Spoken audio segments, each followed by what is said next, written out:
Okay, so last night I got a chance to check out a Minecraft movie, obviously being the latest video game to movie adaptation. And look, you all know I went into this movie with weird expectations, in the sense that I had multiple expectations for this one movie. I made an entire video about the fact that I didn't quite know how to feel about it, or whether it was going to be good, bad, or not. I genuinely had no idea. And after seeing the movie, it's nowhere near as bad as the first teaser trailer made it out to be. However, unfortunately, some of my fears for the movie did end up being the biggest problems with it. Before I get into the negatives, I am going to say positives about this, because overall this is a movie which I did like. So for one, yeah, this movie is actually really funny. You go in expecting it to be super cringe and super unfunny, but honestly I was laughing consistently with the movie. Also at it at times, including the rest of my cinema, which were having an absolute blast hearing Steve saying Flint and Steel, Jake and Jackie, and all that kind of stuff. The CGI as well, pretty great in this movie, actually kind of beautiful at points, even if yes, some of the designs do not translate well to live action at all. The CGI itself I really dug. I really liked the look of this world. The practical sets look really nice as well. Also lastly, the dynamic between Steve and Garrett the Garbage Man Garrison was really nice. It was super funny. It kind of carried the movie at a lot of points for me. But that's kind of where the positives for this movie end, because other than it being a really funny and entertaining movie, it's not good. It is not well made at all, and here's why. For one, the script of this thing, most of the dialogue of this movie is just exposition. I'd say about 5% of this movie is normal dialogue that isn't explaining anything, and then the other percent is just complete exposition. And even though yes, at first I thought that was the point, they're mocking these Hollywood blockbusters, but about halfway through the movie, that got really tiring and it got really exhausting. I'm like, okay, whether it's the point or not, you guys are really pissing me off now. And that's a really good word I can use to describe this movie in general. Exhausting. Because, like I said, about halfway through, this really does just become super exhausting and super tiring. And you do sit there kind of think to yourself, man, I'm not having as much fun as I was to begin with. You're still having fun and you're still entertained and overall liking what you're seeing enough, but you are kind of thinking, I want this to be over now. This has just become way too much. It's become super tiring. I'm super exhausted. And I think that comes down to the plot of this movie. It is super generic, super by the numbers. You can predict the entire thing beat for beat for beat. Which yes, I did go into the movie expecting it to be super generic, super unoriginal, super by the numbers, but I was just hoping that the humour of the movie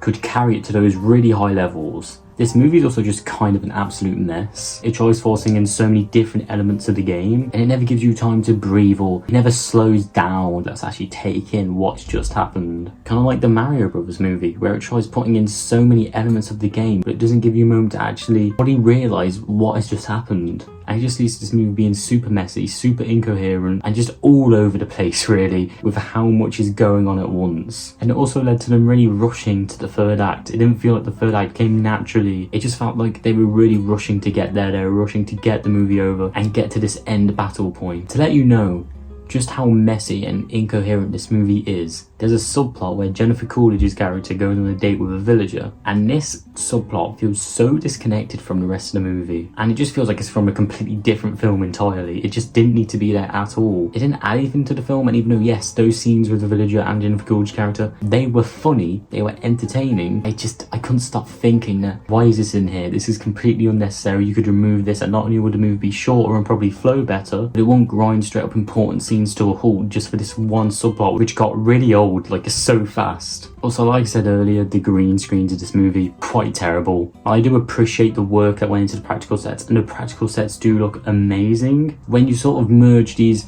real people with the world of Minecraft, it just looks completely fake. You're completely taken out of the immersion. You don't think what's happening is real at all. The characters just super weak. None of them were really that interesting other than Garrett the Garbage Man Garrison. He was the character with the most motivation for me and kind of had the most going on. But that's just kind of because the rest of the characters other than Steve, they're just boring. They don't really have a lot to them. They're all just completely one note. Also, speaking of Steve, we gotta talk about Jack Black as Steve, okay? And while yes, I did actually surprisingly find him funny here, they still just completely missed the mark with casting Steve here. Jack Black as Steve is still a decision that baffles me after seeing the movie as much as it baffled me before seeing the movie. Also, speaking of characters, this movie does have an identity crisis in the sense that it really doesn't understand who it wants its main character to be. At first you think it's Steve because okay, the movie opens with Steve in a really terrible first 10 minutes. By the way, that was some of the worst opening 10 minutes I've seen to a movie in my entire life, and it didn't feel like that was meant to be the opening. It felt like it was added in per request by the studio. Anyway, Anyway, yeah, you think the main character is going to be Steve. It opens with Steve. It feels like it's very much hinging on the fact that Steve is the main character. Then it kind of switches and you think it's going to be Garrett the Garbage Man Garrison. Like, okay, this is a cool main character. Then you think it's Henry. And you think, okay, if this kid has enough development, which he doesn't, then he'll be a good main character. Then you think it's his sister, and it's not his sister. And then throughout the rest of the movie, you just don't know who the main character is supposed to be. There is no main character in this movie. And not only that, you just don't really care or root for the characters in general. Anyway, I don't really want to talk about this movie for any longer. It had a better plot than I would have liked it way more than I did. Unfortunately, it's a movie that isn't good, but you have fun with it in the time. I didn't ever dislike what I was watching. I just really wished we got something better, because Minecraft is such a game that has endless possibilities. For this to be the story they landed on is really disappointing. You can say this movie's bad all you want because, well, you're right. But was it fun? Was it entertaining? Did it make me laugh in ways it was meant to make me laugh? Yes, and I think that's what it comes down to. You're gonna have fun with this movie, whether it's ironically or unironically. You're not gonna have a bad time with it. And overall, when I enjoyed watching it, I did acknowledge in the back of my mind constantly that it's not very good. But on the basis that it's a fun enough movie, I'm gonna give a Minecraft movie 3 out of 5.